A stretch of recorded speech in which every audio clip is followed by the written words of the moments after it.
Hey guys, welcome to our channel. இன்றைக்கி வீடியோவில் நம்ம என்ன டாபிக் பற்றி பார்க்க போகிறோன்னா, நீங்கள் நினைக்கக்கூடிய அந்த குறிப்பிட்ட பர்சன் உங்களுக்கு இமீடியட்டாக கால் பண்ணணும் அப்படின்னா இதை நீங்கள் செய்யுங்க.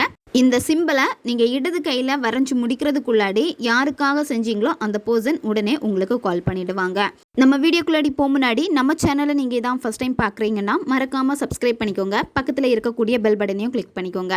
அப்போ தான் நான் போடக்கூடிய வீடியோஸ் எல்லாமே உடனுக்குடன் உங்களுக்கு நோட்டிஃபிகேஷனில் வந்துக்கிட்டே இருக்கும். வாங்க வீடியோக்குள்ளாடி போகலாம். இந்த மெத்தடை நீங்கள் எந்த டேயில் வேணாலும் ஸ்டார்ட் பண்ணலாம். எந்த நேரத்தில் வேணும்னாலும் இந்த மெத்தடை நீங்கள் செய்யலாம். இந்த மெத்தடை யாருன்னே தெரியாத ஒரு நபருக்காக நீங்கள் செஞ்சீங்கன்னா வேலை செய்யாது. ஆல்ரெடி நீங்கள் பேசியிருக்கணும், பழகி இருக்கணும். அப்படி இருந்தால் மட்டும்தான் இது உங்களுக்கு வேலை செய்யும்.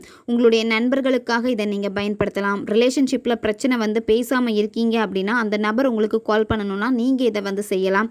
கணவன் மனைவிக்கு இடையில சண்டை பேசாமல் இருக்கீங்க அப்படின்னா அவங்க உங்ககிட்ட பேசுறதுக்காக இதை நீங்கள் பயன்படுத்தலாம். பெற்றோர் குழந்தைகளுக்காக, குழந்தைகள் பெற்றோர்களுக்காக நீங்கள் பயன்படுத்தலாம். ஒன் சைடு லவ் பண்ணிட்டு இருக்கீங்க, அந்த பர்சன் உங்களுக்கு கால் பண்ணணும் அல்லது மெசேஜ் பண்ணணும் அப்படின்னா நீங்கள் இதை பயன்படுத்தலாம். நீங்கள் ஆல்ரெடி அவங்கக்கிட்ட பேசியிருக்கணும், அவங்களும் உங்ககிட்ட பேசியிருக்கணும், நீங்கள் சேட் பண்ணியிருக்கணும். அப்படி இருந்தால் மட்டும்தான் இது உங்களுக்கு வேலை செய்யும். நீங்கள் மேனிஃபெஸ்டேஷன் பண்ணுறப்போ நீங்கள் ரொம்ப அழுத்தம் கொடுக்கக்கூடாது. உங்கள் மைண்டு ஃப்ரீ மைண்டடாக இருக்கணும். எந்த விதமான டென்ஷன் இருக்கக்கூடாது.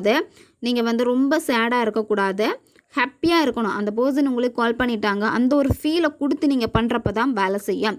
நீங்கள் மெத்தட் செய்யக்கூடிய அந்த டைமில் ரொம்ப அழுத்தமாக இருக்குது, உங்களுடைய மனம் அழுத்தமாக இருக்குது. நீங்கள் செய்யக்கூடிய அந்த மெத்தட்ஸ்லேயும் அழுத்தம் கொடுத்தீங்க அப்படின்னா அது உங்களுக்கு அப்படி தான் வேலை செய்யும்.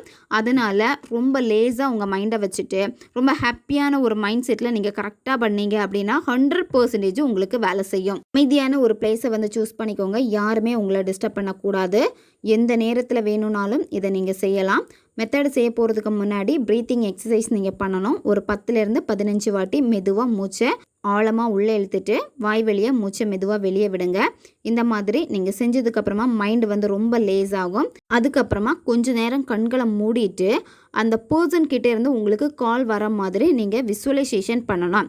எப்போவுமே அவங்க உங்களுக்கு கால் பண்ணுறப்ப நீங்கள் எவ்வளோ சந்தோஷமாக அந்த கால் அட்டன் பண்ணி பேசுவீங்க, அந்த உணர்வு நிலையை நீங்கள் கொடுக்கணும். அந்த பர்சன் கால் பண்ணுறாங்க, உங்களுடைய மொபைலில் அவங்களுக்காக செட் பண்ணி வச்சுருந்த ரிங்டோன் அடிக்குது, அவங்கன்னு தெரிஞ்சதும் அவ்வளோ சந்தோஷப்பட்டு அந்த காலை அட்டன் பண்ணி பேசுகிறீங்க. அவங்க ரொம்ப சந்தோஷமாக உங்ககிட்ட பேசுகிறாங்க. நீங்கள் இதை ஹாப்பியாக நீங்கள் இதை ஃபீல் பண்ணணும். இந்த வைப்ரேஷனை வெளிப்படுத்தணும். இந்த சந்தோஷ உணர்வு நிலையை வெளிப்படுத்தணும். வெளிப்படுத்திட்டு என்ன பண்ணணும் அப்படின்னா உங்களுடைய இடது கை மணிக்கட்டில் இந்த சிம்பிளை வரையணும். இப்போ உங்களுக்கு வீடியோ ஸ்க்ரீன்லேயே வரும், பார்த்துக்கோங்க. இந்த சிம்பிளை நீங்கள் உங்களுடைய இடது கை மணிக்கட்டில் வரைஞ்சிட்டு மேலே உங்கள் பேரை எழுதிக்கோங்க. கீழே உங்கள் பர்சனுடைய பேரை எழுதணும். நீங்கள் என்ன நேமில் அவங்கள அதிகமாக கூப்பிடுவீங்களோ அந்த பெட் நேமே நீங்கள் எழுதிக்கலாம். நீங்கள் இந்த சிம்பிளை வரைகிறப்போ அந்த பர்சன்கிட்ட இருந்து உங்களுக்கு கால் வந்துடுச்சு, அந்த உணர்வு நிலையோட ஹாப்பியாக நீங்கள் வரையணும். வரைஞ்சிட்டு அடுத்து என்ன பண்ணணும் அப்படின்னா அந்த நபருடைய பேரை நீங்கள் 11 முறை நீங்கள் சொல்லணும். சொல்லிவிட்டு ஏதாச்சும் ஒரு பர்ஃப்யூம்னால் நீங்கள் இப்போ வரைஞ்ச அந்த சிம்பிளுக்கு மேலே ஸ்ப்ரே பண்ணிடுங்க. அதுக்கப்புறம் உங்களுடைய நார்மல் வேலை என்னவோ அந்த வேலையில் நீங்கள் ஃபோக்கஸ் பண்ணுங்கள். இதை பற்றி நீங்கள் நினைக்கவே கூடாது.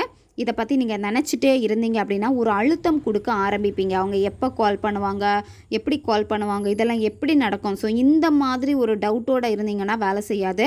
இந்த மாதிரி ஒரு மேனிஃபெஸ்டேஷன் பண்ணதை மறந்துட்டு உங்களுக்கு அடுத்தடுத்து என்ன வேலை இருக்கோ அந்த ரொட்டீன் லைஃப்பை நீங்கள் பாருங்கள். அந்த பர்சன் ஆட்டோமேட்டிக்காக உங்களுக்கு கால் பண்ணுவாங்க. ரொம்பவும் எளிமையான ஒரு முறை தான் இது. தேவைப்படுறவங்க பயன்படுத்திக்கோங்க. ஓகே காய்ஸ், நம்ம சேனல் உங்களுக்கு பிடிச்சிருக்குன்னா மறக்காமல் சப்ஸ்கிரைப் பண்ணிக்கோங்க. பக்கத்தில் இருக்கக்கூடிய பெல் பட்டனையும் கிளிக் பண்ணிக்கோங்க. அப்போ தான் நான் போடக்கூடிய வீடியோஸ் எல்லாமே உடனுக்குடன் உங்களுக்கு நோட்டிஃபிகேஷனில் வந்துக்கிட்டே இருக்கும். வீடியோவை தேவைப்படுற உங்கள் ஃப்ரெண்ட்ஸுக்கும் மறக்காமல் ஷேர் பண்ணுங்கள். அவங்களுக்கும் இது உபயோகமாக இருக்கும். அடுத்த வீடியோவில் சந்திக்கலாம். நன்றி.